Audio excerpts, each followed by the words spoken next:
사랑하는 성도 여러분, 오늘 금요 기도에 오신 여러분 모두를 주 예수님의 이름으로 환영합니다. 제가 먼저 기도하고 기도회를 시작하도록 하겠습니다. 함께 기도하겠습니다. 사랑의 하나님 아버지, 감사합니다. 죄인된 우리들을 하나님 구하여 주시고 이제 하나님의 자녀로 이렇게 나와 하나님께 찬양하며 기도하고 아버지께 영광을 돌릴 수 있는 하나님의 자녀로 깊은 교제 속에 함께 있음을 정말 감사를 드립니다. 하나님, 이 시간 우리에게 성령을 더해 주셔서 이 밤에 하나님을 찬양하고 기도하며 아버지의 말씀을 듣는 이때 우리가 하나님만 바라고 우리의 마음을 온전히 아버지께 집중시켜 아버지께 영광이 되며 우리 모두에게 은혜가 충만한 귀한 시간이 될 수 있도록 인도해 주시옵소서. 함께 해주실 것을 믿으며 예수님의 이름으로 간절히 기도합니다. 아멘.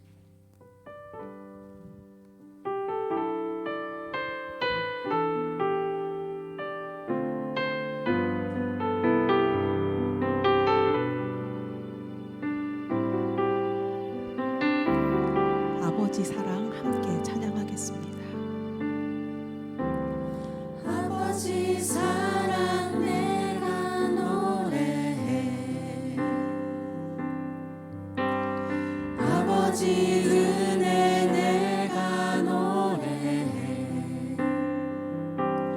그 사랑 변함없으신 거짓 없으신 성실하신 그 사랑, 상한 갈대 꺾지 않으시는,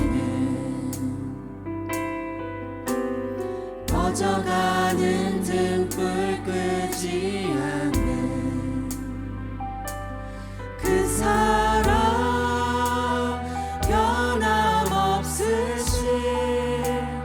거짓 없으신 진실하신 그 사랑,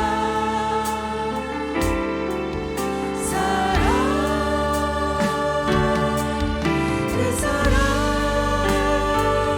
날 위해 죽으신, 날 위해 다시 사신 예수 그리스도, 다시 오신 그 사랑, 죽음도 생명도 천사도 하늘의 어떤 권세도 끊을 수 없는 영원한 그 사랑 예수. 아버지 사랑, 아버지 사랑 내가 노래해, 아버지 은혜 내가 노래해. 그 사랑 변함없으신 거짓 없으신 성실하신 그 사랑, 상한 갈대 꺾지 않으시는, 꺼져가는 등불 끄지 않는 그 사랑, 변함없으신 거짓 없으신 진실하신 그 사랑, 그 사랑,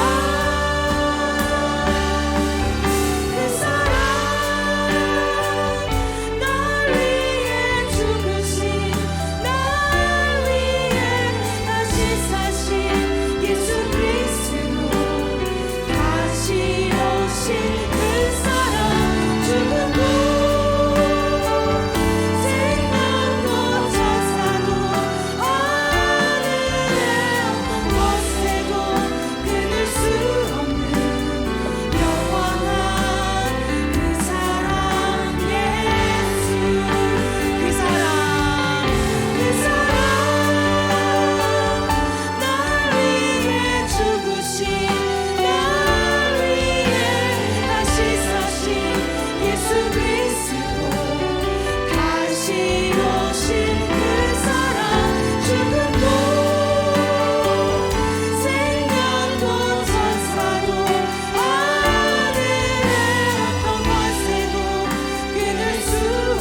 저희 다 함께 기도했으면 좋겠습니다. 죄인인 우리를 사랑하신 예수 그리스도 십자가에 죽으시고 부활하시기까지 우리의 죄인됨을 다시 한번 고백하는 자리였으면 좋겠고요. 우리를 사랑하시는 끝없는 하나님의 사랑을 생각하며 감사의 기도로 함께 나아갔으면 좋겠습니다. 함께 기도하겠습니다.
감사합니다. 저희가 계속 목사님께서 하나님을 아는 자로 살아가는 게 무엇인가 계속 말씀하고 계신데요. 매주 이렇게 리스트가 하나씩 늘어가고 있습니다. 믿음으로 바라보고 신실하신 하나님을 의심치 않으며 낙심치 말고 감사함으로 지난주가 하나님과의 깊은 교제 가운데 기쁨으로 살아갑시다. 이 5번째였어요. 네. 다음 부를 두 찬양은요. 슬픈 마음 있는 사람 또 멈출 수 없네라는 두 찬양을 저희가 함께 할 텐데요. 이 두 찬양에는 기쁨이라는 단어가 많이 여러 번 나옵니다. 기쁨은 사실은 세상에서는 이렇게 막 순간 느끼는 짜릿한 이런 행복한 감정 이런 것들을 얘기하는데요.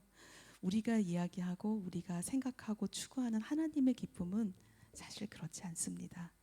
여러분이 잘 아시지만 우리는 하나님의 기쁨의 근원이 되시는 우리가 하나님을 알고 예수 그리스도를 믿기 때문에 우리가 어떠한 상황에 있든지 예수 그리스도를 그 믿는 믿음으로 모든 상황 가운데 만족할 수 있는 우리 성도의 삶과 그 모습을 이야기한다고 생각합니다. 여러분 다음 찬양 같이 하실 때 기쁨이란 단어가 많이 나올 텐데요. 여러분 신실하신 우리 하나님을 생각하시고 우리가 믿는 예수 그리스도를 생각하셔서 하나님의 기쁨이 정말 우리 안에 충만해서 풍요로운 그리스도인의 삶을 살아가기를 간구하며 찬양했으면 좋겠습니다. 함께 찬양하겠습니다.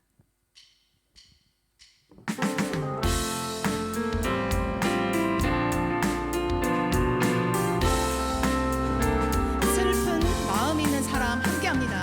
슬픈 마음 있는 사람 예수 이름 믿으며 영원토록 변함없는 기쁜 마음 얻으리. 아멘.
저희 학생부 친구들이랑 이 찬양을 할 때요, 헤이 헤이 헤이를 얼마나 크게 잘 찬양했는지 몰라요. 다음번에는 같이 우리 친구들이랑 불러보면 좋을 것 같아요.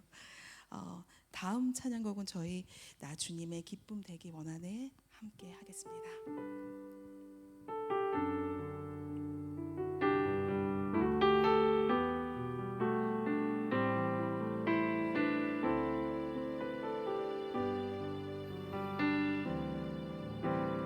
나 주님의 기쁨 되기 원하네. 내 마음을 새롭게 하소서. 새 부대가 되게 하여 주사. 주님의 빛 비추게 하소서.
말씀 듣기 전에 저희 다 함께 다시 기도했으면 좋겠습니다.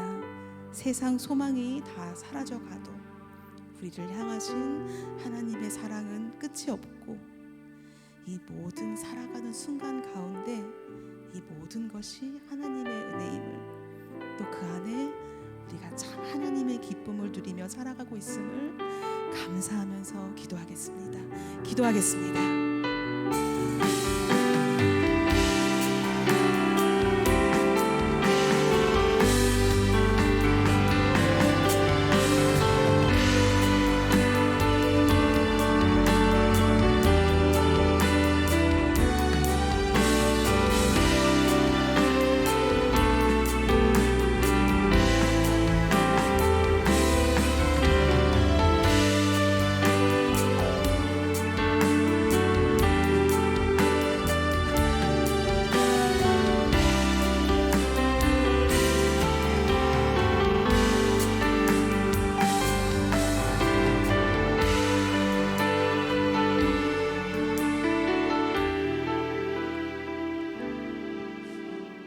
존귀하신 하나님,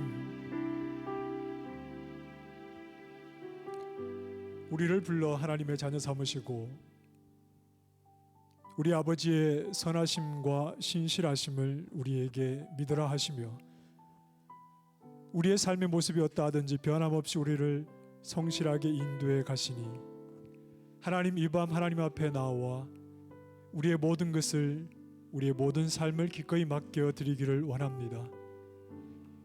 우리의 입술로는 변함없이 하나님을 아버지라 고백하지만 우리의 삶으로 하나님의 아버지 되심을 신뢰하지 못하고 우리 스스로 우리의 삶의 주인이 되어서 살아갈 때가 얼마나 많습니까? 저희의 믿음 없음을 불쌍히 여기시고 하나님의 놀라운 일하심이 우리 눈에 보이든 또 내가 원하는 대로 기도한 대로 응답해 주시지 않든, 하나님은 뛰어난 지혜와 선하심으로 변함없이 우리를 인도해 가고 계시니 저희에게 믿음을 더하여 주셔서 하나님을 신뢰함으로 주의 인도하심을 따르게 하여 주시고, 하나님을 우리의 안식처요 우리의 힘으로 고백하는 큰 믿음의 사람들이 되도록 저희를 붙들어 주시옵소서.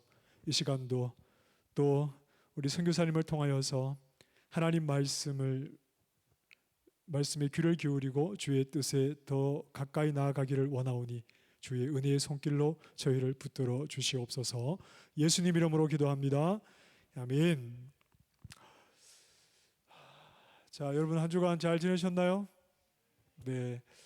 자, 오늘은 박준동 선교사님께서 저희 교회에 오셔서 이제 말씀을 전해주시고, 또 지금 카메룬에서 한 10년 정도 이렇게 사역을 하신 것 같아요. 그래서 사역 현장에서 또 경험한 여러 가지 은혜와 또 어려움들 등등 좋은 말씀을 전해주시겠습니다. 우리 따뜻하게 사랑의 뜻을 담아 박수로 선교사를 맞이하겠습니다.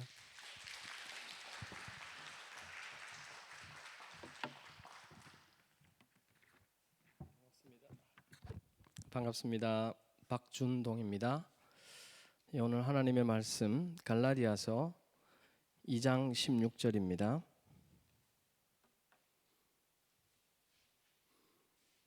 네, PPT 한번 띄워주실래요?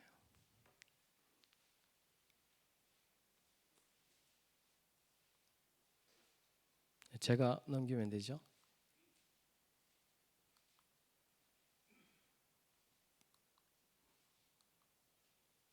어떻게 해야 되죠?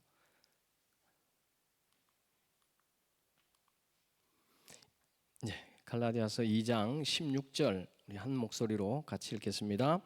사람이 의롭게 되는 것은 율법의 행위로 말미암음이 아니요 오직 예수 그리스도를 믿음으로 말미암은 줄 알므로 우리도 그리스도 예수를 믿나니 이는 우리가 율법의 행위로서가 아니고 그리스도를 믿음으로써 의롭다함을 얻으려 함이라. 율법의 행위로서는 의롭다함을 얻을 육체가 없느니라. 아멘.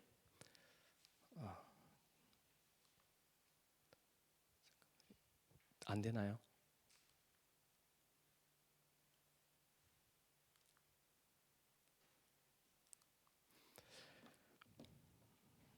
아니면 뭐 넘겨주시겠습니까? 예.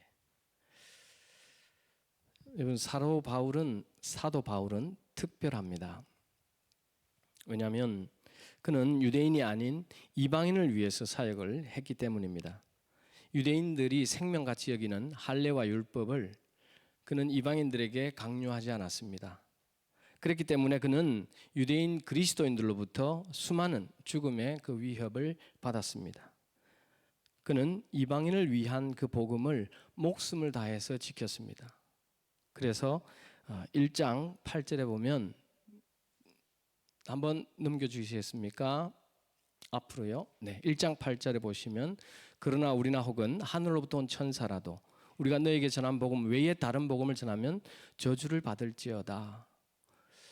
그리스도인이 저주를 입에 담을 수 있는가? 그런 말 할 수 있겠죠. 그러나 1장 8절은 사도 바울이 얼마나 자기가 전하는 그 복음에 대하여 확신이 있고 그것이 얼마나 엄중한지를 말하고 있는 거죠. 뿐만 아니라 그 당시에 복음을 왜곡하는 세력이 있었다고 하는 것입니다. 여러분 오늘날은 없을까요? 사도 바울이 이방인들에게 전하고자 했던 그 복음, 그것은 오늘 우리에게도 동일하게 해당하는 복음입니다. 과연 그 복음을 우리는 제대로 전수를 받고 전수하고 있는가? 저는 오늘 사도 바울이 전한 복음에 대하여 갈라디아서에 나와 있는 복음을 두 가지의 측면에서 함께 보려고 합니다. 우리가 믿을 때에 예수를 믿을 때에 얻는 그 두 가지가요 복음이라고 볼 수 있습니다.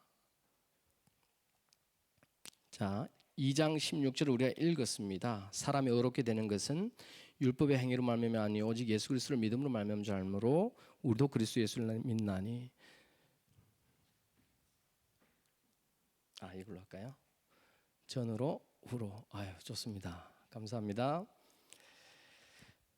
예수 믿으면 어떻게 되죠? 뭘 얻죠? 두 가지를 볼 텐데 첫 번째가 여기 2장 16절에 나왔습니다. 예수님을 믿으면 어떻게 되나요? 의롭게 됩니다. 이것이 복음입니다. 복음은요, 예수님 믿으면 건강해진다, 예수님 믿으면 부자 된다는 것이 아닙니다. 예수님 믿으면 더 행복해진다, 아닙니다. 예수님 믿으면요, 의롭게 됩니다. 이 의미는 죄인이 이제 정말 죽을 고비에 있는데 재판관이 그 죄인을 향해서 의인이라고 선언을 해주는 거거든요. 다시 말해서 죄인이 의인으로 선언을 받는 거죠. 칭함을 받는 거죠. 그래서 칭의라는 표현을 써요. 이건 한자라서 어렵게 우리가 생각할 단어가 아닙니다. 이것은 우리가 예수님 믿는 가장 기본적인 이유예요. 의롭게 되기 때문에 예수님을 믿습니다. 사도 바울이요. 우리는요. 우린 예수님 왜 믿습니까? 다양한 목적을 가질 수도 있겠지만 그러나 우리는 기독교인이죠. 저는 그리스도인입니다. 그리스도의 제자가 되기를 원합니다. 그래서 저는 예수님을 믿어서 의롭게 되기 때문에 예수님을 믿습니다. 죄인에게는 기쁜 소식인데요, 스스로 의롭다고 생각하는 사람들에게는 이건 절대로 복음일 수가 없어요. 어릴 때 저는 그런 여러 기억들이 있습니다. 부모님께서 하지 말라고 했던 일 또는 하라고 했던 일을 안 했어요. 근데 부모님이 오셨어요. 이것이 이제 들킬까 봐 조마조마했던 일들이 참 많습니다. 부모님께서 시킨 것을 하지 않았고 그랬을 때 부모님으로부터 받게 될 쉽게 말하자면 심판이죠. 책임이 따르잖아요. 징벌이 따르거든요. 그게 어릴 때 두려울 때는요, 맛있는 게 눈에 안 들어와요. 새로운 장난감이 눈에 들어오지 않습니다. 재미있는 만화 영화가 들어오지가 않아요. 마음이 조마조마했어요.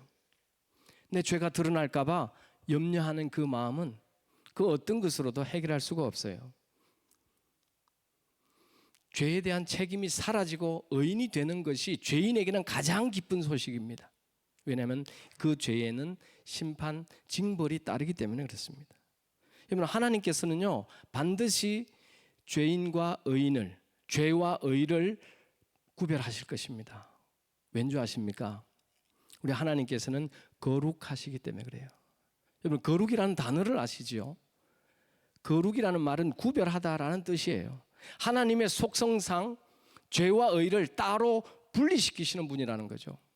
저도 조금은 깔끔해서 어떤 더러운 상태 저는 보고 넘어가지 않습니다.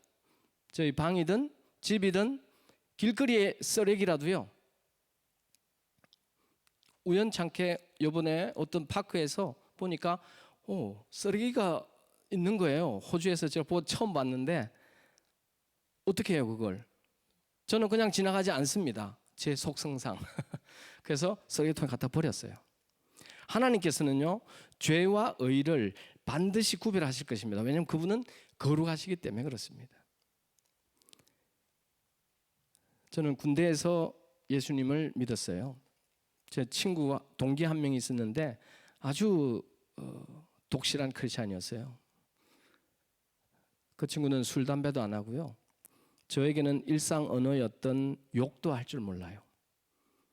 그래서 저는 정말 괴롭혔어요. 그 친구는 태권도 3단에 정말 잘난 친구인데 저한테 이렇게 제가 괴롭혀도 별로 반응을 안 하니까 제가 더 많이 괴롭혔어요. 근데 가만히 보니까 이 친구가 성경을 읽더라고요. 내가 저 친구를 어떻게 논리적으로 한번 괴롭혀야겠다. 논리적으로 좀 그를 무너뜨려 보자. 예수 믿는다는 것이 얼마나 어리석은 짓인지 그렇게 하고 싶었어요. 그래서 온갖 논리를 다 갖다 붙여서 변론을 했습니다. 근데요, 그 친구는 신경 안 써요. 그저 예수님처럼 살려고 매일 애쓰더라고요. 후임들한테도 너무 친절하게 잘하고요. 불의에 대해서는 그냥 넘어가지 않았고요. 저도 그래서 저 친구를 이기려면 성경을 내가 알아야 되겠다. 그래서 성경을 하루에 한 3시간씩 읽었어요. 왜냐하면 저는 상황실에서 근무를 하느라 시간이 너무 많았습니다. 그렇게 성경을 읽다 보니까요, 한 가지의 사실이 딱 저에게 가시처럼 박혔습니다. 나는 항상 죄인이구나. 왜냐하면 저는 그전에 가끔 의롭고 가끔 죄인인 줄 알았어요. 그래서 그 두 개를 저울에 달아서 조금 더 의롭다고 한다면 나도 좋은 데 갈 수 있다. 그런 생각도 있었고요.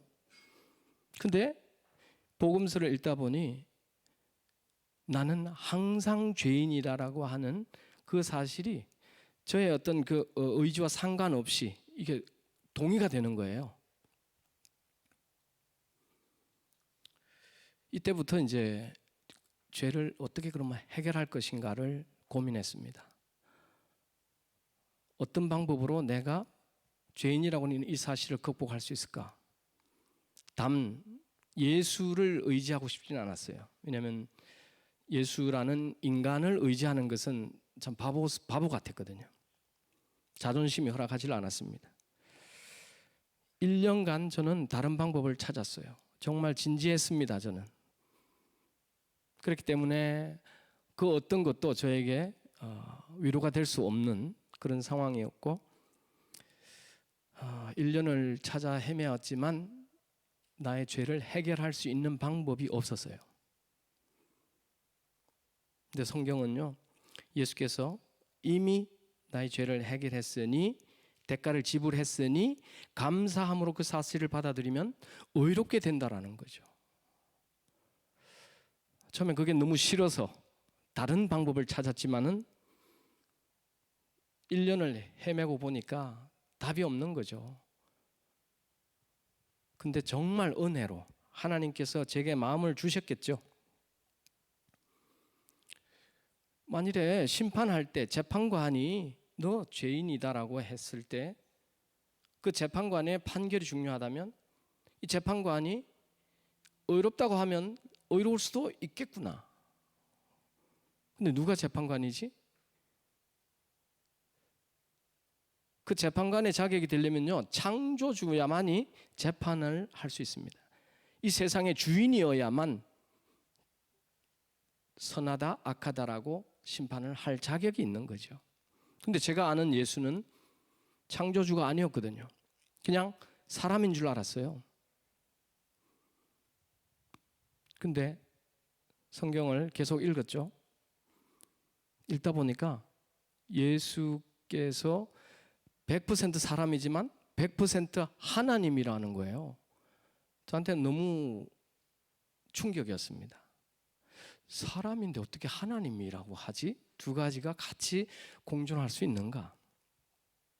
근데 정말 하나님의 은혜로 제가 그것을 받아들이게 됐어요. 예수를 받아들이게 되고 그분의 공로를 힘입어서 의롭게 될 수 있다는 게 그냥 믿어지는 거예요. 그래서는 하나님으로부터 난 의, 하나님의 의를 힘입어서 의인이 되었습니다. 할렐루야. 여러분도 하나님의 의를 힘입어 의인이 되셨죠? 아멘.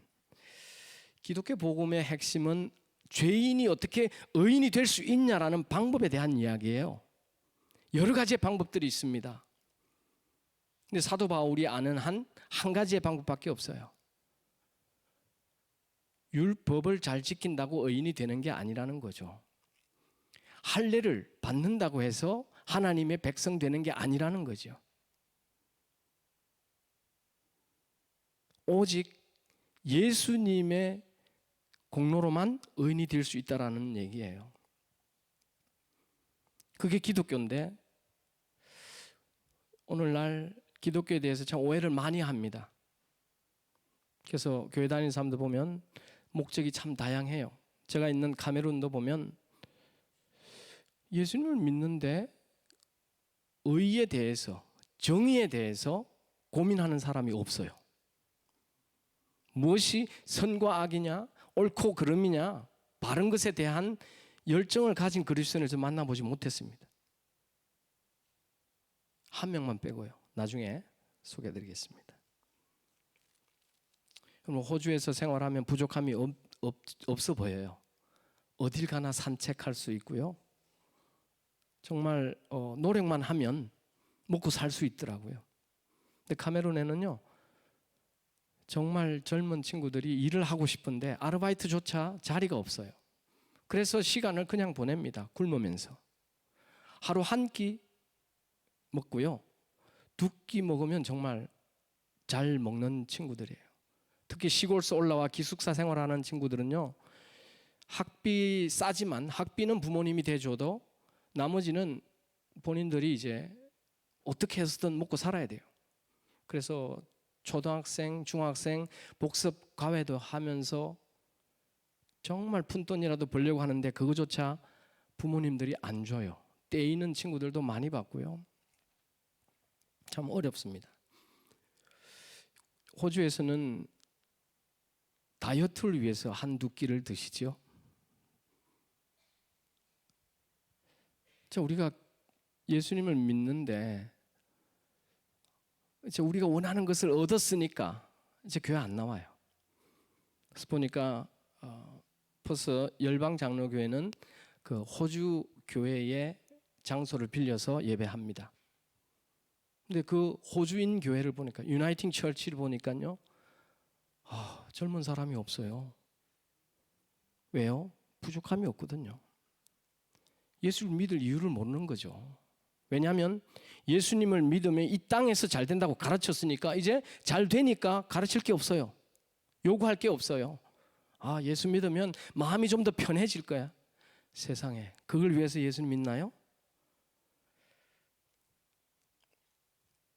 우리는 의로워지기 위해서 예수를 믿습니다. 아니면요, 심판이 있기 때문에, 징벌이 있기 때문에요. 근데 문제가 있어요. 하나님께서 언제 우리를 어렵다고 하시는가? 믿는 즉시 의롭게 되나요? 그렇기 때문에 나는 이제 내 뜻대로 내 마음대로 살아도 괜찮아요? 주일 예배는 빠지지 않으면. 그러면 되나요? 갈라디아서 5장 5절 보니까요, 우리가 성령으로 믿음을 따라 의의 소망을 기다리노니. 말이 좀 우리말이 더 어렵죠. 쉽게 말하면 우리가 미래에 의롭게 되기를 소망한다는 거예요. 지금 의롭게 된다라는 시점은 지금이 아닌 거예요. 미래에 의롭게 되는 것을 소망합니다. 이미 의롭게 되었지만 아직 의롭게 최종 승인을 받은 것이 아니기 때문에, 그래서 사도 바울은 갈라디아서에서 그리스도인이 어떻게 그러면 살아야 할 것인가에 대해서까지 계속 얘기를 해요. 예수를 믿으면 그 시점에 우리가 의롭고 그것으로 우리는 구원을 받았다라고 말하면 곤란합니다. 칭의에 대하여 과거에는 그렇게 얘기를 했어요. 이미 우리가 다 구원을 받았다는 거죠. 이미 의로워졌다는 거예요. 왜요? 미래의 죄까지 용서하셨기 때문에. 요즘은 그렇게 말하지 않습니다. 성경 그대로 보면요, 이 칭의라고 하는 것도 사실은 종말론적 칭의거든요.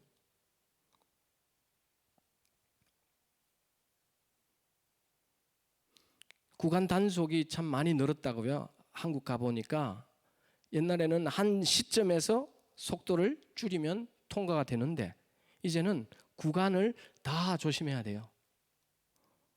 우리의 구원은 이와 같아요. 시작하는 시점이 있고요, 종료 시점이 있어요. 근데 아직도 옛날 생각에 사로잡혀서 어느 한 지점만 조심하면 된다, 그 뒤로는 자유롭게 해도 된다, 이렇게 생각하는 사람들이 있어요. 사도 바울이 전하는 복음은 그렇지 않습니다. 기차 티켓만 사면 나를 목적지까지 데려다 주는 것으로 우리의 구원을 생각해서는 안 됩니다. 사도 바울은 기독교 신앙을 다름질에 비유하기를 참 좋아합니다. 고린전서 9장에 보면요, 운동장에서 다름질하는 자들이 다 달릴지라도 오직 상을 받는 사람은 한 사람인 줄 알지 못하느냐? 너희도 상을 받도록 이와 같이 다름질하라. 이기를 다투는 자마다 모든 일에 절제하나니 그들은 썩을 승리자의 관을 얻고자 하되 우리는 썩지 아니할 것을 얻고자 하노라. 이것은요, 경기 전에 경기를 어떻게 준비할 것인가, 절제해야죠. 올림픽 나갈 선수가 자기 원하는 거 다 하고 먹을 거 다 먹고 마시고 그렇게 해서 못합니다. 절제해야죠. 근데 그 당시에는 보니까 달리기를 해도 한 사람만 상을 줬어요. 세상에 한 사람 1등에 들기 위해서는 그러면 얼마나 더 열심히 달려야 할까요? 이것이 사도 바울이 말하는 기독교 신앙입니다. 빌립보 3장에 보면요, 형제들아 나는 이제 내가 잡은 줄로 여기지 아니하고 오직 한 일, 즉 뒤에 있는 일은 잊어버리고 앞에 있는 것을 잡으려고 표대를 향하여 그리스도 예수 안에서 하나님의 위에서 부르신 부름의 상을 위하여 달려가노라. 다름질에다가 비유를 하는데요, 이것은 이제 경기 중입니다. 경기 중에 달려가는데요, 뒤를 돌아보지 않아요. 야, 내가 지금 1등인가? 뒤를 돌아보고 다른 사람을 본다거나 내가 얼마나 멀리 달려왔는지를 돌아보지 않아요. 내가 교회를 위해서 뭘 했고 어떤 수고를 했는지 가끔 돌아보시죠. 대견하십니까? 사도 바울은 그렇게 하지 않았어요. 표대를 향하여 목표만 봤다 그래요. 경기에 임하는 자세죠. 디모데후서 4장에 보면 나는 선한 싸움을 싸우고 나의 달려갈 길을 마치고 믿음을 지켰으니 이제 이후로는 나를 위하여 의의 면류관이 예비되었으므로 죽어도 의로우신 재판장이 그날에 내게 주실 것이며 내게만 아니라 주의 나타나심을 사모하는 모든 자에게 도니라. 그것은 경기가 끝나고 이제 시상을 앞에 두고 있는 시점입니다. 이 세 가지, 경기 전, 중, 후로 볼 때에 사도 바울은요, 우리의 신앙이라는 것을 과정으로 봅니다. 경주로 봅니다. 다름질의 과정으로 보는 것입니다. 마라톤 아시지요? 시작, 달려나갑니다. 왜 달려나갈까요? 42.195km를 다 달리기 위해서 달려나갑니다. 끝까지 달려야 합니다. 끝까지 달려서 결승점을 통과해야만 의미가 있습니다. 그러지 않으면요, 의미가 없고요. 요즘은 한 명이 아니라 3명을 상을 줘요. 그러니까 3위에 들어야 합니다. 근데 사도 바울 당시에는 한 명만 상을 준 것 같아요. 왜 끝까지 달려야 합니까? 쉽지 않거든요. 훈련이 왜 필요합니까? 낙오될 수가 있기 때문에 그렇습니다.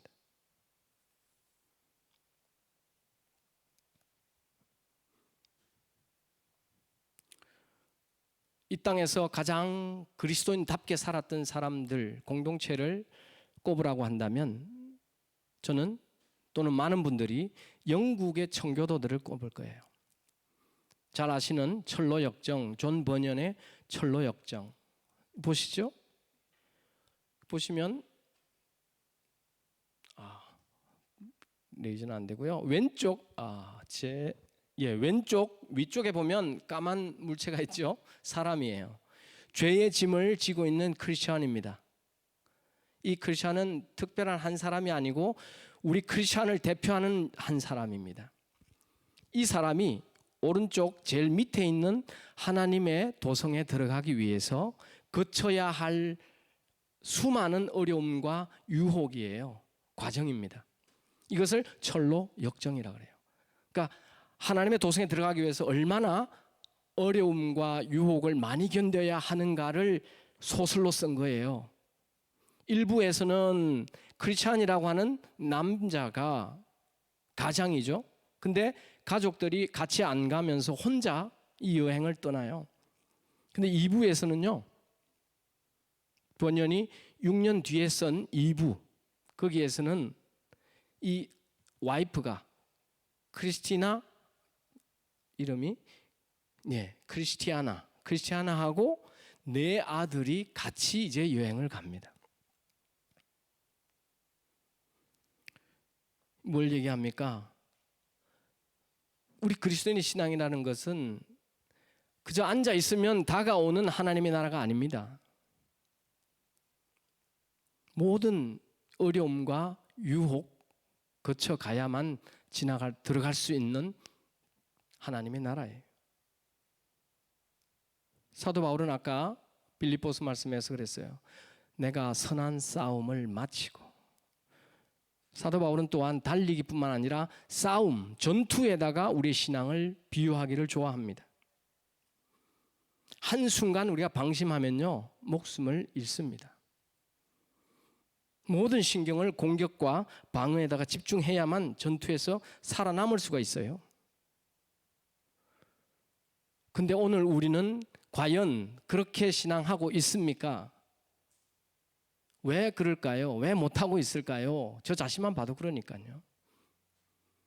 못하는 이유가 뭘까요? 저는 우리가 잘못된 복음 때문이라고 생각해요. 복음이라는 것, 그 목적이 달라져 버렸어요. 사도 바울은 죄인으로서 의인이 되는 그 방법으로서 우리의 신앙을 말합니다. 근데 오늘 우리는 다양하게 해석을 해요. 2000년이 지나가면서요 변질되어 버립니다. 다시 이방인의 사도께서 전한 복음으로, 다시 그리스도의 복음으로 돌아가야 합니다. 여기서 우리가 한 가지 생각해 볼 것이 있습니다. 어제 나는 죄인이었습니다. 오늘 나는 예수님을 믿고 의인이 되었습니다. 내일 나는 어떻게 살까요? 내일 나는 정답이 있습니다. 내일 나는 의인으로서 여전히 죄를 짓고 살게 될 것이다. 아멘. 아멘 할 수밖에 없죠. 사실이에요. 우리의 의지를 담아서라기보다도 팩트입니다. 왜요? 우리는 의를 행할 힘이 없기 때문에 그렇습니다. 왜요? 내가 의롭게 된 것은 내 힘이 아니라 그리스도를 믿음으로 말미암은 거잖아요. 그 의미가 뭡니까? 그것은 바로 내가 의를 행할 힘이 없다라는 사실이에요. 근데요, 가톨릭에서는요, 그래 안 가르칩니다. 네가 예수님을 믿으면 진짜로 의로워진다는 거예요. 그래서 계속 열심히 의를 행하라는 거죠. 본질적으로 의로워지기 때문에. 근데 우리 프로테스탄트, 우리는요, 그렇게 믿지 않아요. 예수님을 믿어서 의롭게 되었지만 이건 법적인 의지, 내가 본질적으로 도덕적으로 내가 의로운 사람이 아니라는 거죠. 근데 그것까지만 얘기를 해요.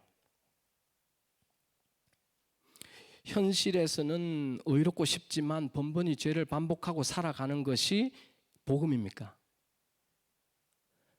복음, 기쁜 소식이잖아요. 여러분 기쁘세요?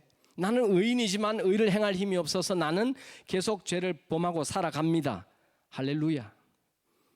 이것이 기쁜 소식인가요? 사도 바울이 전하고자 했던 소식이, 복음이 이것일까요? 의인이지만 죄를 지을 때마다 괴로워해요. 그래도 순진하고 깨어있는 그리스도인들은 괴로워합니다. 근데요, 계속 누르다 보면 무뎌져요. 죄가 죄 같지가 않아지죠, 나중에는. 괴로워하면서 합리화합니다. 아, 나는 용서받았으니까 한 번쯤은 죄를 지어도 괜찮지 않겠나? 봐주실 거야. 그럴 때마다 우리는 구원의 확신을 떠올려요. 과거, 현재, 미래의 죄까지 모두 용서하셨으니까 괜찮아. 어떤 죄인은 죄를 짓고도 뻔뻔스럽게 내가 예수 믿어 용서 받았으니까 나는 더 이상 죄인이 아니야. 저는 이런 사람들을 불쌍하고 가련한 의인이라고 말하고 싶습니다. 비그리스도인들은 이런 사람들을 뭐라 불러요? 개독교. 여러분, 이것이 기쁜 소식일까요?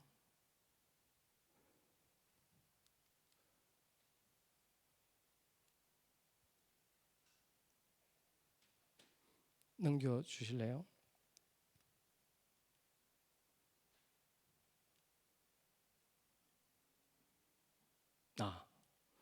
에베소서 5장 1절에서 3절 말씀에 보면요, 그러므로 사랑을 받는 자녀 같이 너희는 하나님을 본받는 자가 되고 그리스도께서 너희를 사랑하신 것 같이 너희도 사랑 가운데서 행하라.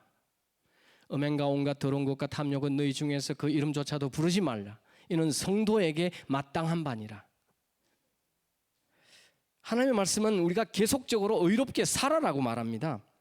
근데 우리는요, 내 힘으로 의로워진 것이 아니니 나는 의롭게 살 책임도 없어라고 얘기를 해요. 심지어 이단 IYF에서는요, 죄사함 받은 후 나의 모든 행위는 더 이상 죄가 아니다. 죄책감을 가진다면 아직 거듭나지 못한, 죄사함 받지 못한 증거다라고 얘기해요. 이것이 기쁘지 않은 복음, 기쁘지 않은 기쁜 소식이라는 모순이죠. 차라리 예수님을 몰랐더라면. 그렇게 저도 낙심했고 낙심하는 사람들도 많이 보고요, 그 상태에서 떠나거나 떠나지 않더라도 이제 이무기가 되어서 개천의 질서를 어지럽히는 사람들이 참 많이 있습니다. 여러분, 복음은 글자 그대로 기쁜 소식이에요.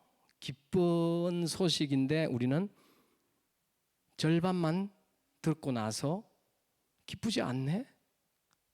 처음에는 기뻐하다가 의롭게 되어서 기뻐하다가 나중에는 더 이상 기뻐하지 않아요. 신앙생활이 그렇게 기쁘지가 않는 거죠. 괄호 안에 들어갈 단어를 찾아보세요. 같은 단어예요. 내가 너희에게 다만 이것을 알려 하노니 너희가 무엇을 받은 것이 율법의 행위로냐 혹은 듣고 믿음으로냐. 너희에게 무엇을 주시고 너희 가운데서 능력을 행하시는 이 일이 율법의 행위였으냐 혹은 듣고 믿음했으냐. 찾으셨어요? 자, 맞히신 분 손 좀 들어보세요. 없어요? 다 맞히셨죠? 믿을 때 받는 두 번째가 바로 성령입니다.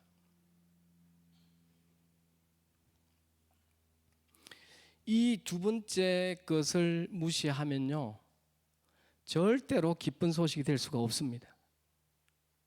의롭게 됐다라는 사실만으로 우리는 절대로 기뻐할 수가 없습니다. 아무리 좋은 최신 스마트폰을 가져도요, 뭐가 없으면 시간 지나면 아무것도 아니에요. 이게 있어야 해요. 이게 없으면요, 아무리 좋은 스마트폰도요, 일정 기간 쓰다가 이제 그 뒤로는 무기가 될 수 있어요. 도구가 되는 거죠. 의롭게 되었다는 기쁨은 잠시뿐, 시간이 지나면 기쁨은 사라지고 의를 행하기에 무능한 자신에 대한 탄식만이 남게 되는 거죠. 성령이 없으면 의롭게 되었다는 기쁨은 곧 사라지게 될 것입니다. 로마서 8장 9절에서도 말해요. 누구든지 그리스도의 영이 없으면 그리스도의 사람이 아니니라. 그리스도인의 특징이 뭡니까? 그리스도의 영이 그 안에 사신다는 거예요. 성령께서 거하지 않으면 그리스도인이 아니니라. 너무나 명확한 하나님의 말씀이에요. 성령, 누가 왜 보냈을까요? 예수님께서 16장 7절에 보면 그러나 내가 너에게 실상을 말하노니 내가 떠나가는 것이 너에게 유익이라. 내가 떠나가지 아니하면 보혜사가 너에게로 오시지 아니할 것이요 가면 내가 그를 너에게로 보내리니. 여러분, 예수님께서 이 땅에 부활하신 후 40일을 계시고 하늘로 승천하셨는데요, 목적이 뭔 줄 아시죠? 하나님 보좌 우편에 앉으시기 위해서지만 더 직접적인 이유는 바로 이겁니다. 성령님을 우리에게 보내기 위해서 올라가시는 거죠. 왜요? 예수님께서 제자들에게 시작부터 끝까지 계속 약속하시거든요. 아니, 예수님이 이전에 세례 요한 때부터 약속해요. 나는 물로 세례를 주지만 너희는 예수님 오시면, 메시아 오시면 성령으로 세례를 줄 것이다. 예수님 사역 시작할 때부터도 계속 성령님을 보내실 것을 필요하다라는 것에 대해서 계속 얘기를 합니다.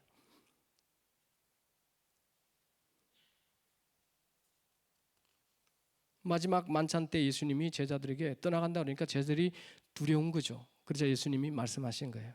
내가 가는 게 너희들에게 더 이익이야. 내가 가면 보혜사 성령님을 너에게로 보낼 것이기 때문에 내가 그 일을 위해서 가는 거야. 근데 예수님께서는 그러면 왜 성령을 보냈을까요? 예수님 이 땅에 오시기 600년 전에요, 에스겔 선지자가 이렇게 예언을 했어요. 또 내 영을 너희 속에 두어 너희로 내 율례를 행하게 하리니 너희가 내 규례를 지켜 행할지라. 내 영, 하나님의 영이죠. 하나님의 영을 너희 속에 두어서 너희가 내 율례를 지켜 행하게 하겠다. 바꿔 얘기해서 너희가 내 율례와 규례를 지키도록 돕기 위해서 내 영을 너에게 보내겠다. 예수님께서 갑자기 생각이 나셔가지고 성령님을 보내신 게 아니에요. 에스겔 선지자, 이사야 선지자, 예레미야 선지자, 그 멸망 이후에 전후로 활동하셨던 모든 선지자들은 새 언약을 얘기를 할 때 항상 하나님의 영을 말해요. 하나님의 영을 보내시겠다는 거죠. 우리 속에 집어넣어 버리겠다는 거예요. 왜요? 그렇게 해야만 너희가 나의 율례와 규례를 지키기 때문에. 아시다시피 이스라엘 백성들은 한번 실패를 했잖아요. 하나님의 말씀과 규례에 대해서 그들은 순종하려고 했지만 불순종으로 그 1000년의 역사가 끝나버렸잖아요. 첫 언약은 그렇게 실패로 끝났잖아요.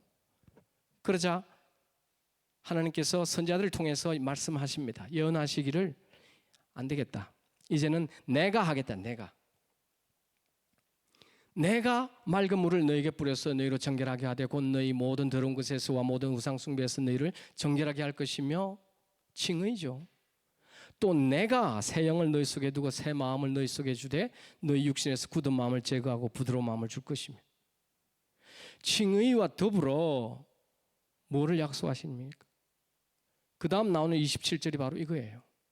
내 영을 너희 속에 두어 너희로 내 율례를 행하게 하리니 너희가 내 규례를 지켜 행할지라. 사도 바울은 이것에서 벗어나지 않습니다. 의롭게 됨에 대해서 얘기를 하죠. 칭에 대해서 뿐만 아니라 우리가 믿을 때에 성령을 받게 될 것이다라는 약속도 전해줍니다. 이것은 선지자들이 이미 예언했던 말씀입니다. 내 공로가 아니라 하나님의 은혜로 의인이 되었습니다.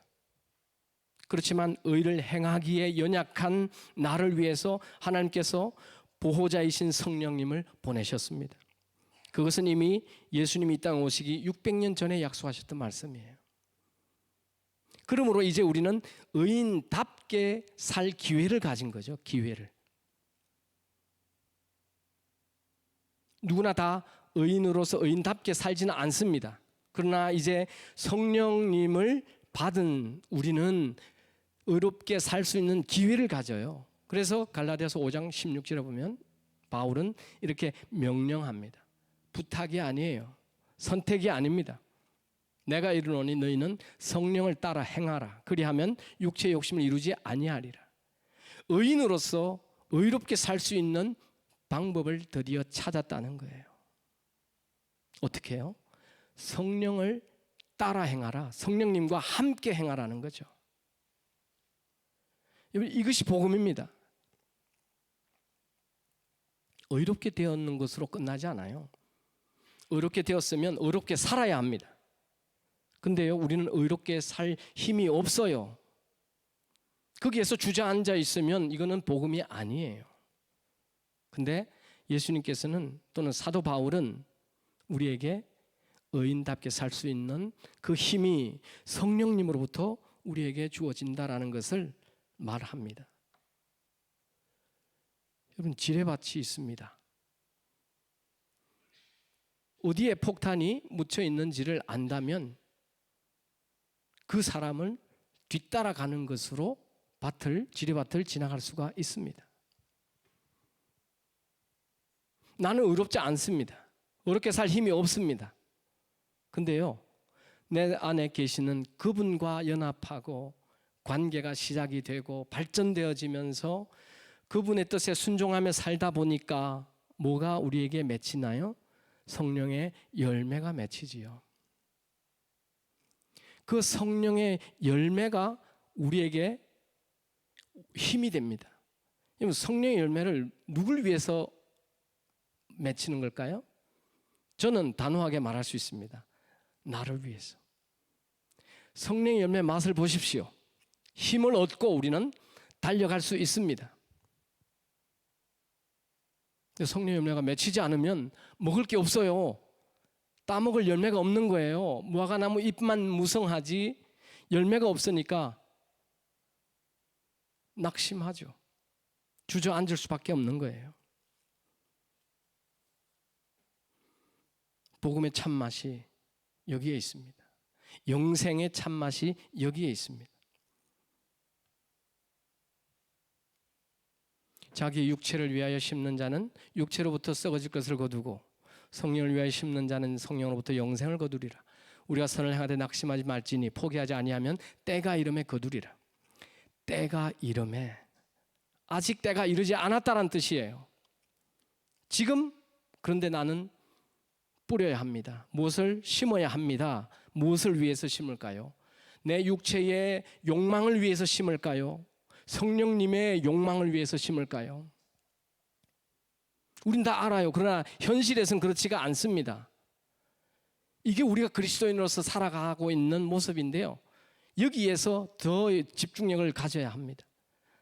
달리기 하듯이, 싸움, 전투하듯이 집중력을 가져야 하는 것이 이런 거예요. 우리 일상 속에서요, 내가 지금 성령을 위하여 심는 것이냐, 내 욕망을 이루기 위해서 심는 것이냐. 우리 매 순간 그 선택의 기로 속에 살지 않습니까? 근데 어떻게 기독교가 지루합니까? 다 알아. 어떻게 그걸 다 안다고 할 수 있겠어요? 성령의 열매를 맺히는 사람은 우리가 추측할 수 있어요. 아, 성령을 위하여 심는 분이구나. 참 복된 분이에요. 진정한 그리스도인입니다. 그분은 낙심하지 않으면 때가 되면 하나님께서 의롭다고 하는 선언을 하실 겁니다. 영생을 얻게 되실 거예요. 무엇이 기쁜 소식입니까? 여러분, 우리 퍼스 한인 장로교회 다니는 것을 기쁘게 생각하십니까? 왜 기쁘세요? 목사님께서 잘생기셔서.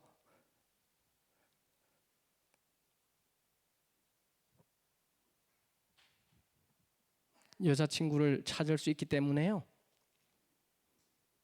가장 기본적인 건요, 내가 예수님으로 의롭게 되었고 매일을 의롭게 살아갈 수 있는 힘을 성령으로부터 공급받고 또 함께하는 공동체들과 함께 위로를 받고 서로 격려할 수 있기 때문입니다. 사도 바울이 꿈꿨던 이방인들을 위한 복음이 이거예요. 의롭게 되고 의롭게 살아갈 힘을 공급받는 것을 꿈꿨습니다. 그래서 목숨을 바쳐서라도 전하고자 했습니다. 그리고 이것을 들었던 이방인들은 정말 반응했어요. 그들은요, 성령에 순종하며 그들의 삶의 질이 변화되었어요. 성령의 열매가 맺힙니다. 그러다 보니까 정말 소수였지만 로마 제국을 변화시켜요. 그 변화의 원동력은 성령님의 존재였습니다. 오늘 우리는 숫자로도 또는 재정적으로도 한국 교회가 참 많아요. 늘 그거 자랑해요. 숫자 많은 거, 기독교의 재정이 많은 거 자랑을 많이 해요. 한국 교회에서. 그게 자랑입니까? 안 믿는 사람 더 많잖아요. 이단들은 숫자가 더 많지 않습니까? 세상에 신천지는 옛날에 적을 때는 목표를 14만 4천 명으로 잡았어요. 근데 어느 순간 넘어섰어요. 그러니까 시험 친대요. 14만 4천 명이 구원을 받는데 그게 들기 위해서 시험을 친답니다. 충성 경쟁을 시키고요. 숫자가 아니죠. 사도 바울이 목숨을 다해서 우리에게 전하고자 했던 그 복음, 그것은 그리스도를 믿고 그리스도를 우리 안에 계신 성령님을 순종하며 살아가는, 그래서 성령의 열매를 맺히고 그래서 나보다 남을 더 낮게 여기고 존중하면서 살아가는 그 아름다운 공동체가 사회를 섬기고요, 변화시켜 나가는, 이것이 바울이 꿈꿨던 기독교 아닙니까? 우리는 바른 복음을 믿을 뿐 아니라 자녀들에게 바르게 전달할 책임도 있습니다. 성령님과 함께 걸으며 성령의 열매를 풍성하게 누림으로 마지막 심판에서 의롭다는 주님의 선언을 듣는 우리 모두가 되기를 주님의 이름으로 축복합니다. 우리 옆에 지체들과 다음 말씀으로 격려합시다. 성령을 따라 행합시다. 기도하겠습니다. 하나님 은혜를 감사합니다. 갈라디아서 통하여서 우리에게 바른 복음을 전하고자 했던 사도 바울의 그 열정들을 생각합니다. 자신을 버려서라도 이방인들이 하나님의 백성으로 백성답게 살 수 있는 그 모든 길들을 열어주셔서 오늘날 우리가 복음을 듣고 또 그 복음으로 인하여 누리며 이 복음을 증거하고 또 전하는 삶을 살아가기를 원합니다. 모든 것 감사드리며 예수님 이름으로 기도합니다. 아멘. 네, 이어서 사역, 간단하게 사역 소개를 좀 드리겠습니다. 시간이 몇 시까지죠?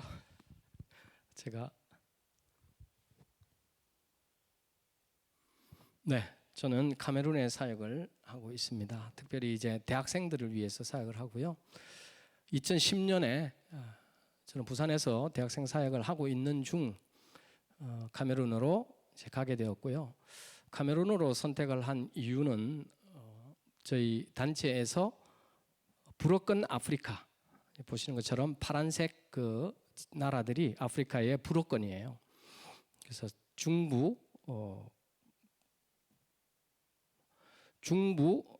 불어권이 있고요. 그다음에 서부 쪽이 있습니다. 그래서 카메룬은 그 중부에 속한 곳인데 서부에는 세네갈, 코트디부아르 이런 나라들이 이제 중심적인 나라가 되고 거기에는 저희가 사역을 하고 있어서 저는 카메룬으로 그러면 중부로 가겠다 했고 또 하나님께서 여러 가지의 어떤 일들로 인도를 해주셨습니다. 카메룬은 아프리카의 겨드랑이에 있습니다. 그래서 겨드랑이에 있는 그 항구 도시는 두알라라라고 하는 도시는 되게 섭합니다. 겨드랑이처럼. 근데 저는 수도에 내륙에 있어가지고 건조한 곳입니다. 저는 이제 프랑스어를 배우기 위해서 먼저 프랑스로 가서 2년을 보내게 되었고요. 리옹에서 어학을 했습니다. 보시면은 각 대륙에서 학생들이 참 많이 와요. 프랑스어를 배우기 위해서. 제가 저 뒤에 있고요. 앞에 초록색은 아니고 제 아내입니다. 제가 40에 이제 불어를 시작을 했어요. 여기 선교사로 가실 분들은 35세 이후에는 가지 마십시오. 고생하십니다. 제 딸 아들인데요. 그때 딸이 이제 초등학교 4학년에 갔고 5학년으로 들어갔고 아들은 3학년으로 들어갔습니다. 프랑스 학교에 들어갔고요. 그래서 아주 적응을 잘 했고 13년에 저희가 카메룬에 이제 도착을 했고 올 1월 달이 말이 되면 만 10년 저희들이 카메룬에서 지내게 된 것입니다. 되네요. 아들은 저 제일 뒷줄에 있는 아들은 아주 친구들과의 관계가 참 좋아서 친구들 덕분에 불어 배우다가 카메룬에 와서는 미국 선교단체 학교에 다니면서 영어를 이제 다시 배우기 시작했습니다. 그래서 뭐 어렵지 않게 잘 적응을 했고요. 저희 딸도 제가 보는 오른쪽 제일 끝에 있는 딸이 그 옆에 있는 친구 덕분에 영국 선교사님들인데요. 친하게 지냈던 AIM 소속 선교사님들이고 그 딸 덕분에 중학교 들어가면서 영어를 새로 시작해야 했지만은 잘 적응을 할 수 있었습니다. 그리고 드디어 이제 14년 9월에 1학기가 시작이 되는데 그때 이제 야운데 수도 이름이 야운데인데요. 그 1대학교가 종합대가 딱 하나 있습니다. 국립대 종합대가 수도 시내에 한 개가 있습니다. 그리고 사립 카톨릭대가 하나 있고요. 그래서 야운데 1대학교는 학생 수가 뭐 정확하게 집계가 안 됩니다. 뭐 전산 처리도 어렵고 한 6만 명 이상으로 일단은 추정을 합니다. 학생들도. 그러면서 이제 캠퍼스 전도를 시작을 하는데 제가 그때 들어갔을 때에 외국인을 못 만났어요. 캠퍼스 안에서 어디 뭐 유럽에서 온 외국인도 없고 그러다 보니까 다 쳐다보는 거죠. 도대체 뭐 저도 거기에서는 백인이라고 불려요. 저 백인이 여기 왜 왔나? 또 뭘 가져가려고 들어왔나? 카메룬은 1982년부터 지금까지 독재 국가여서 대단히 폐쇄적이고 여전히 2대 대통령이 지금 나이가 80 넘어서 아직도 통치를 하고 있습니다. 그러다 보니까 사람들의 그 의심의 눈초리가 참 기억이 납니다. 아직도. 그리고 저희가 프랑스에서 카메룬 넘어올 때 한국에서 한 집사님께서 10년 된 스타렉스를 이제 배로 보내 오셔서 학교 안에서 동아리방으로 활용을 했습니다. 그래서 여기서 성경 공부도 이렇게 마주 보면은 6명이 이제 앉을 수가 있기 때문에 소그룹은 얼마든지 가능했고 그래서 저 때는 정말 못 모르고 재미있게 그 이제 1학년 주로 1학년 강의실 그 주변에서 주차장에 주차를 하고 계속 이제 전도하면서 만나면 차 안에서 또 대화하고 성경 공부도 이제 시작을 하고 그렇게 한 5년 정도를 재밌게 했습니다. 하는데 어느 때부턴가 이제 청원 경찰이 학교 안에서 와서는 뭐 하냐 그거부터 해가지고 학교 안에서 종교 활동은 금지다. 아주 뭐랄까요? 하여튼 무섭게 이제 말하는 그런 투들이 있어요. 그런 이제 시간에 저는 또 여러 군데를 옮겨 다니면서 한 2년 정도를 캠퍼스에서 전도를 하고 사역을 했습니다. 특별히 우리 카메룬 학생들에게 필요한 것은 물어보면 다 크리스찬이라고 그래요. 근데 자기가 믿는 것을 성경에 기반해서 믿지는 않습니다. 다 자기 생각으로 또는 어디서 들은 이야기로 기독교를 생각을 하거든요. 그래서 전 늘 성경을 먼저 들이댑니다. 예를 들어 선악과가 뭔 줄 아냐? 그래 물으면 어떤 친구들은 선악과, 바나나, 뭐 파인애플 이런 얘기까지 해요. 제가 파인애플까지 들었습니다. 정말 사과 이건 기본적으로 우리가 하는 말이지만, 근데 성경에 뭐라고 써져 있니? 혹시 아나? 그래서 이제 읽어보라고 합니다. 선악을 알게 하는 나무의 열매는 먹지 말라. 네가 먹는 날에는 반드시 죽으리라 하시니라. 이게 원죄에 대한 구절인 거는 우리가 아는데 원죄가 뭐냐? 그러면 먹지 말라 했는데 먹었다가 죽은 거잖아요. 근데 자세히 읽어보면 그 속에 한 단계가 더 들어있지 않습니까? 먹어서 불순종해서 죽나요? 그러면 반드시 죽으리라가 아니라 내가 너를 죽여버리겠다 이래야죠. I will kill you가 돼야 되는데 You will surely die라고 써져 있어요. 그러니까 먹었기 때문에 죽는 게 아닙니다. 먹어서 알았기 때문에 죽는 거죠. 예를 들어서 그래서 성경 공부를 시작합니다. 그러면은 이제 1권이 7과까지 있고요. 마치면 시험을 쳐요. 시험에 70점 안 되면 또 처음부터 다시 시작합니다. 그래서 이 친구들은 어려서부터 책을 접하지 않아 가지고 이 논리적인 사고가 이 시리즈로 가면은 이제 힘들어해요. 그렇게 계속 이제 훈련을 하고 반복을 합니다. 그래서 우리가 뭘 믿는가에 대한 전체 그림을 그려주려고 합니다. 지금 있는 리더들도 뭐 최소 3번 이상은 이제 처음부터 반복해서 성경 공부를 했던 친구들이죠. 그래서 앞에 말씀드린 것처럼 성경을 바르게 관찰하고 그러면 바르게 해석할 수 있고 바르게 해석을 하면 바르게 적용할 수도 있다. 이런 어떤 것을 캠퍼스 우리 사역에 있어서 참 큰 부분으로 사역을 하고 있고 처음에 초창기에 만났던 형제들이고 또 자매들인데 그때 당시는 어떤 말씀 또는 하나님의 비전에 대한 뭐 열정을 가지고 만난 게 아니고 주로 그 관계들 통해서 만나다 보니까 뭐 머지않아 또 사라지고 그렇게 했습니다. 그러다가 이제 15년 2월에 소풍을 또 11월에도 소풍을 이제 계획을 하고 왜냐면 이 친구들은 뭐 가진 돈이 없다 보니까 학교 밖에서든 안에서든 뭐 할 수 있는 게 없어요. 액티비티도 없고 뭘 같이 뭐 사 먹고 교제하고 이런 것도 없습니다. 그래서 생각해낸 것이 이제 수도를 떠나서 여행을 짧지만 같이 소풍을 계획을 해서 같이 멤버십에 대해서 함께 고민을 할 수 있는 시간들을 가졌습니다. 특별히 이 사진은 저에게 참 중요하고 귀한 사진입니다. 가운데 있는 친구가 이제 이 소풍에 그 옆에 친구를 따라서 처음 모임에 왔어요. 그리고 소풍을 이제 마치고 돌아가서 캠퍼스에서 다시 만났습니다. 근데 처음부터 이 친구는 가톨릭 집안이에요. 근데 너무나 성경에 대해서 알고 싶어 하는 열정이 참 남달랐고 성경 공부를 하면은 정말 스펀지가 물을 흡수하듯이 빨아들이고요. 그리고서 집에서 혼자 성경 읽다가 궁금한 게 있으면 적어서 와서 질문하고요.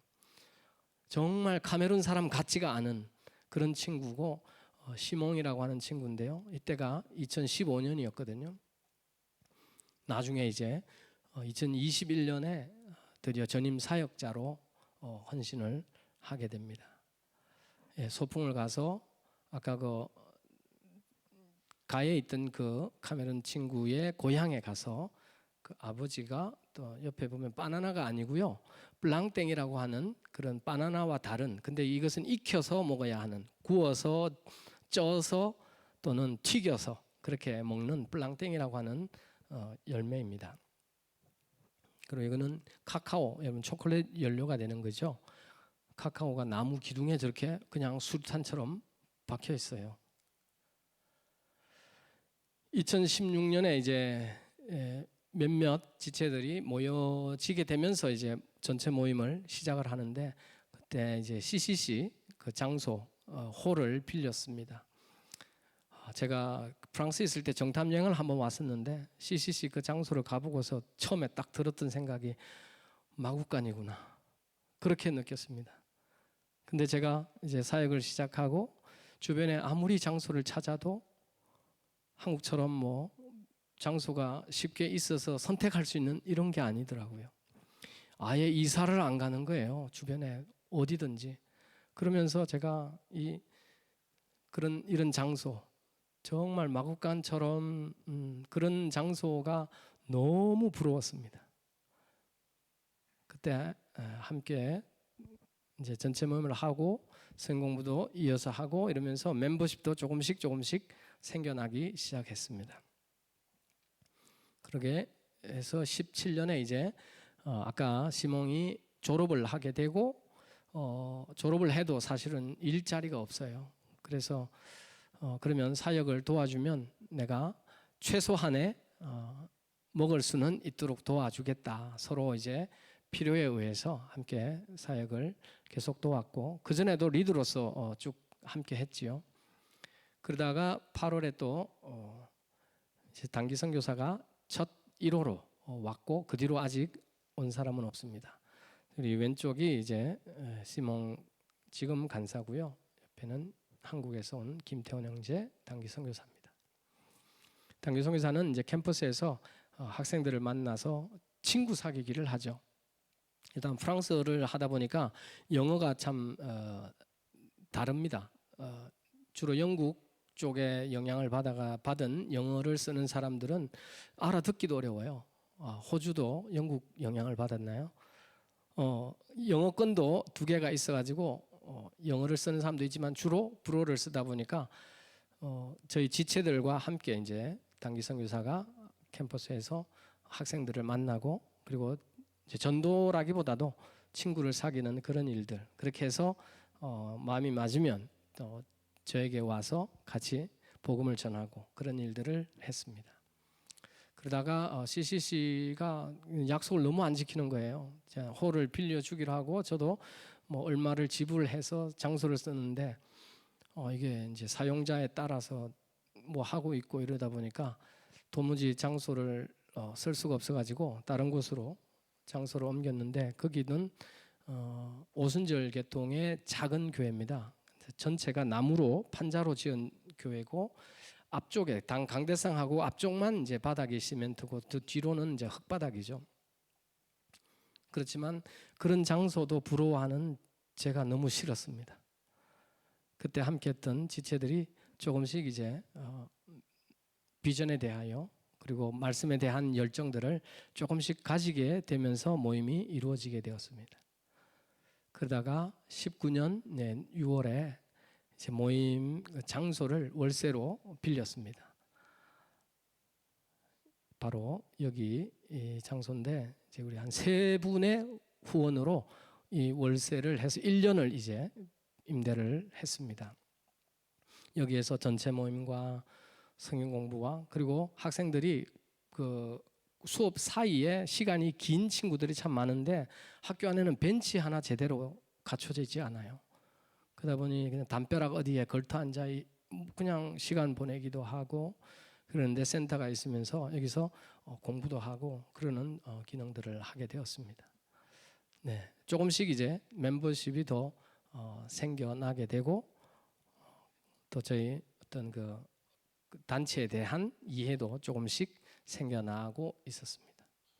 그리고 주일에는 이제 교회를 정하지 못한 친구들 또 믿어서 예수님을 이제 다시 처음 믿는 친구들 해서 같이 주일날 예배를 하고 저는 그 카메룬의 그 맥이라고 하는 현지 교단에 제가 협력 선교사로 소속이 되어서 체류증을 제가 받았습니다. 그렇기 때문에 제가 교회를 개척을 하면 그 현지 교단 소속으로 이제 교회 사역을 이어갈 텐데 그래서 맥이라고 하는 단체의 교단의 주일 교회로 예배로 모였습니다.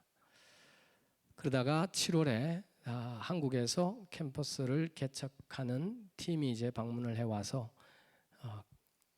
그때 12명이 이제 와가지고 우리 멤버들하고 함께 전도를 하러 캠퍼스 들어가게 되고 또 초청을 해서 함께 한국의 놀이라든지 가 준비한 뭐 여러 스킷이나 또 율동 이런 것들을 준비를 했고 저는 복음 전도를 하고 전체 사진을 찍었던 사진입니다. 그리고 함께 또 친구 관계를 발전하기 위해서 근처 돌산에 바위산에 함께 소풍을 또 가곤 했습니다. 여기는 이제 저희 그 아이들이 다녔던 학교, 미국인 그 선교 단체에서 세운 학교. 거기에 정말 잔디밭이 너무 잘 가꾸어져 있습니다. 유일하게 볼 수 있는 잔디밭이 거기에 있는데 여기에 거금을 들여서 빌려가지고 저희가 또 같이 축구도 하고 그런 관계들을 또 맺어가도록 했습니다. 그리고 19년 12월에 소풍을 계획을 했는데 그때는 이제 지체들이 자기 리더들 중심으로 함께 힘을 모아서 모든 과정을 준비를 해서 소풍을 준비를 했습니다. 우리 동영상 하나 짧은 게 있는데 한번 봐주시겠습니까?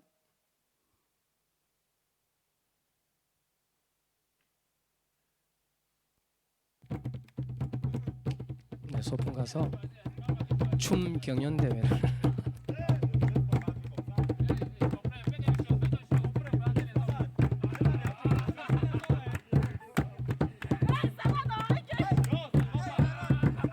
한 명 탈락하고요. 뒤에 자매도 곧 탈락을 하고 앞에 형제가 1등을 했습니다. 놀이 문화가 없는데 이런 거 하나로도 닭싸움 하나로 얼마나 같이 즐거워하는지.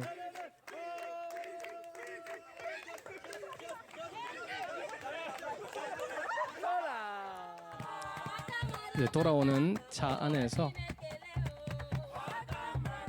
참 흥이 있는 카메룬 사람들이에요.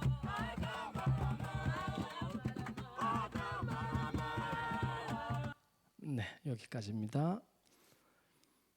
그러다가 이제 20년 2월에 드디어 이제 소그룹 개척 학교를 하면서 우리 신청한 우리 지체들을 중심으로 이제 소그룹을 개척할 수 있도록 캠퍼스 안에서 하기 위해서 힘을 모았습니다.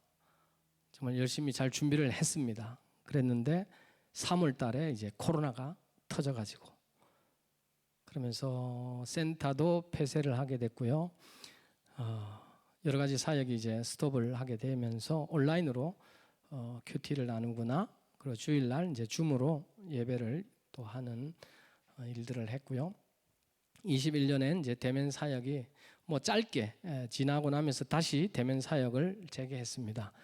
카메룬은 감사하게도 영어권에 비해서 코로나가 심하지 않아 가지고 사역을 뭐 그대로 다시 시작을 했고 또 후원 교회에서 보내준 그때 100만 원을 가지고 5kg짜리 쌀을 사 가지고 기숙사 전도를 했습니다. 같이 기도하고 쌀을 이제 기숙사 방방 다니면서 전도를 했고요. 그리고 이제 10월에 사역 간사를 임명을 하게 되었는데 godfroy 시몽 피에르 머눈가라고 하는 친구입니다. 줄여서 우리는 쉽게 시몽이라고 부르는데요. 시몽 간사 여러분 기억해 주시고 시몽 간사가 정말 처음부터 지켜봐 오면서 이런 사람은 카메룬 사람이 아니다. 너는 카메룬 사람이 아니다라고 말할 정도로 정직하고 시간 개념도 분명하고 그리고 자기 나라 사람들이 참 무질서하고 거짓말하고 이런 것에 대해서 너무 참 의분을 가지고 있는 그런 친구예요. 그래서 하나님의 말씀으로 변화시켜라. 그런 사역들을 우리가 함께 하자 했고 이전에는 네가 워크로서 나를 도왔지만 이제는 앞으로 내가 너를 도와서 이 제자 사역을 이어가도록 하겠다. 그렇게 얘기를 했는데 그 친구는 머리가 민첩해서 이해를 합니다. 우리의 사역이라는 것은 주님의 사역이고 결국은 믿는 자 한 사람 한 사람을 통해서 이어져 가는 거지, 이것이 어떤 단체의 사역이나 어느 교회의 사역이라고 우리가 제한할 수가 없기 때문에, 그래서 지금까지는 개척을 위해서 제가 도움을 받았고, 그러나 앞으로 이제 시몬 간사를 통해서 이 제자 사역이 캠퍼스에서 또 다른 캠퍼스로 번져 나갈 수 있도록 저는 그것을 돕는 역할을 아마 마지막까지 하고, 저는 카메론을 철수하면 이제 선교 사역도 그만두게 되지 않을까 생각합니다. 지체들에게 존중을 받는 그런 귀한 형제입니다. 22년 3월에 이제 모임센터 장소를 찾아서 정말 한 달을 헤매 다녔습니다. 장소가 나오도록. 그래서 그때 그 시몬 간사의 표현은 마치 광야의 이스라엘 백성들이 광야를 헤매듯이 그 뜨거운 햇볕 아래서 그 장소를 찾기 위해서 다녔다고 해요. 그리고 계약할 때도 우리 시몬 간사를 통해 했습니다. 제가 하면요, 외국인이라서 더 불러요. 그래서 월세가 더 비싸집니다. 그래서 그 친구를 통해서 1년치 이제 계약을 하고 장소를, 그것도 공사 중인 건물입니다. 1층은 공사 중인데 2층에 장소가 마무리돼 가지고 그곳에서 자리를 잡고 사역을 시작을 하고 전체 모임하고, 저희는 이제 안식년을 나왔습니다. 그러니까 저는 10년 있으면서 이제 한국 방문은 몇 번을 했지만은 1년 안식년 이번이 처음이에요. 그래서 작년 이제 5월부터 올해 5월까지 해서 1년 안식년을 지금 보내고 있는데 너무 좋습니다. 저는 그래서 카메룬 사역은 전혀 생각을 안 하고 있습니다. 시몬 간사가 알아서 사역을 하고 있고요. 그래서 이번에 저희 단체 이제 그 선교 대회가 있어가지고 시몬 간사도 같이 참석을 할 수 있는 기회가 있었습니다. 왜냐하면 저희 단체에서 해외 그 간사들은 100% 항공료를 지원을 해줘가지고 참석을 할 수가 있게 되었습니다. 그리고 카메룬 부스를 통해서 사역을 또 소개하고 알리는 시간들을 가졌고요. 계속 이제 한국에 지나다 보니까 좋은 음식을 먹고 대접받고 이러다 보니까 이 친구가 오해를 할까봐 저는 계속 얘기했습니다. 우리도 이런 식당은 1년에 한 번 가는 곳이다. 그런 얘기를 때마다 해주고, 그리고 너는 여기에 대접받으러 온 것이 아니다. 그래서 네가 여기 온 목적에 대해서 계속 이제 리마인드를 시켜주어야만 했고요. 그 친구들은 의미를 알아듣습니다. 그리고 나중에 이제 어떤 것을 느꼈느냐 했더니 카메룬에서는 사랑, 섬김, 겸손 이런 단어들이 추상명사였는데 한국에 와 보니까 이게 실제 존재하는 단어구나. 섬김을 보고 겸손을 보고, 그리고 특별히 이제 목사님들이 격없이 이렇게 대하고 이러는 걸 보면서 깜짝 놀랐대요. 카메룬에서는요, 조그마한 권력이라도 어떤 힘이라도 있으면 갑질을 하려고 합니다. 목사라고 예외가 아니에요. 얼마나 목에 힘을 주는지 목이 부러질 것 같아요. 그런 이제 사역자들을 보다가 한국 와서 목사님들을 만나니까 너무 놀란 거죠. 그래서 카메룬 가서 학생들을 그런 내가 보고 느꼈던 것들을 잘 가르치고 그렇게 살도록 하고 싶다, 그런 마음을 얘기한 적이 있습니다. 그래서 돌아가서 캠퍼스에서 또 전도하고 또 말씀 리더들인데요, 성경 공부도 인도를 하고 또 전체 모임도 하고 참 사역을 잘 하고 있습니다. 아직 저희는 뭐 그렇게 규모도 없고 그렇지만 저는 더 신경 쓰는 것이 이제 그 퀄리티거든요. 퀄리티를 퀀티티보다 더 중요하게 생각을 하기 때문에 그런 사역들을 잘 이어가고 있습니다. 기도해 주실 때에 시몬 간사에게 리더십 연사를 허락하셔서 야운데 1대학교 책임 있는 제자, 재생산한 제자 공동체를 든든히 세워가게 해주시도록 기도해 주시고, 소그룹 리더들이 전도를 통해서 소그룹을 개척하고 하나님 말씀으로 지체들을 바르게 양육하도록 기도해 주시고, 지체들이 성경 공부 후에 함께 전도할 때에 구령의 열정을 부어주시고 듣는 이들이 복음을 믿을 뿐만 아니라 캠퍼스 안에서 거룩한 제자 공동체를 세워가게 해주시도록 기도해 주시고, 미리 장기적으로 카메론 사역이 자치, 자전 그리고 자양할 수 있도록 기도해 주십시오. 특별히 자양은 좀 재정적인 그게 뒷받침이 되어야만 스스로 공동체가 돌아갈 수 있는데, 아직은 이제 한국에 몇몇 후원하는 분들을 통해서 우리 시몬 간사도 사역을 할 수가 있는 그런 상황이고, 앞으로 카메룬 사람들에 의해서 이 사역들이, 제자 사역이 지속될 수 있도록 위에서 기도를 부탁을 드리겠습니다. 네, 이상으로 소개를 마치겠습니다.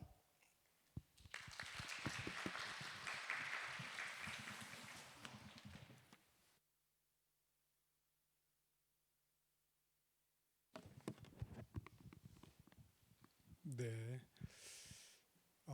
10년 동안의 사역을 저희는 잠깐 소개로 들었습니다만 또 많은 부분은 공감할 수 있는 것 같아요. 우리 불렀던 마지막 찬양하고요, 우리 선교사님께서 주신 기도 제목 가지고 같이 좀 기도하고 그렇게 마치도록 하겠습니다.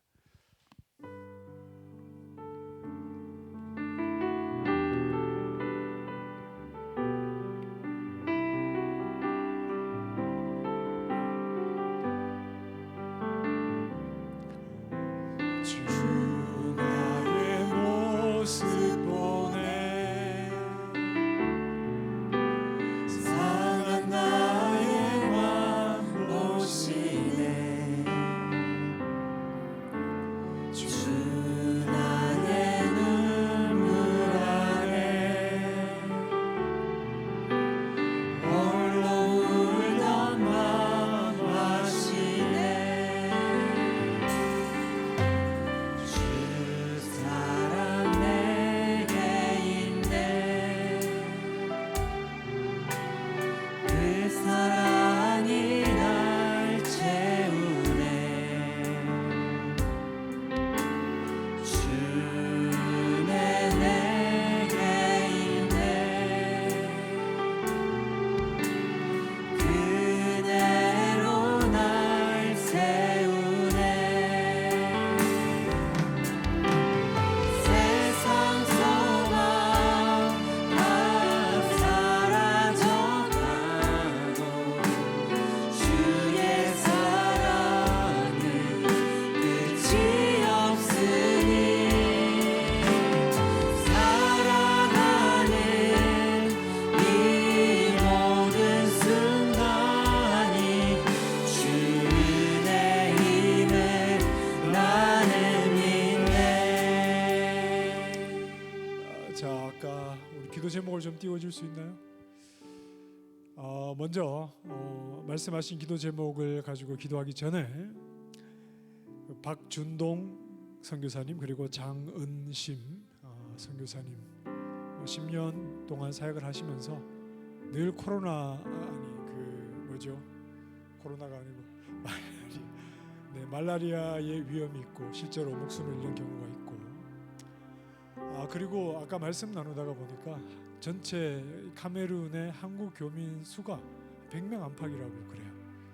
굉장히 의료 환경이 굉장히 열악하고요. 치안도 그리 넉넉하지도 좋은 편도 아니고, 그리고 경제적인 이런 부분들이 많이 어려움이 있는 것 같습니다.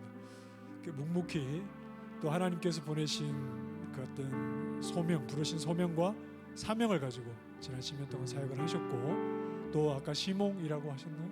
이제 간사가 세워지고 현지 사역자를 통해서 또 이제 정착되어 가고 안정되어 가고 있는데, 언제까지 이 두 분 선교사님의 사역이 미칠지 모르나 하나님 인도하실 때까지 성령 충만함과 영혼 사랑하는 마음과 말씀과 기도의 능력을 통해서 더 많은 열매와 또 현지 사역 정착이 잘 이루어질 수 있도록 두 분의 건강과 성령의 충만함을 위해서 기도해 주시고, 또 선교사님께서 주신 기도 제목을 가지고 좀 자유롭게 기도할 수 있고 그렇게 기도하시고 마치도록 하겠습니다. 함께 기도하겠습니다. 존귀하신 하나님,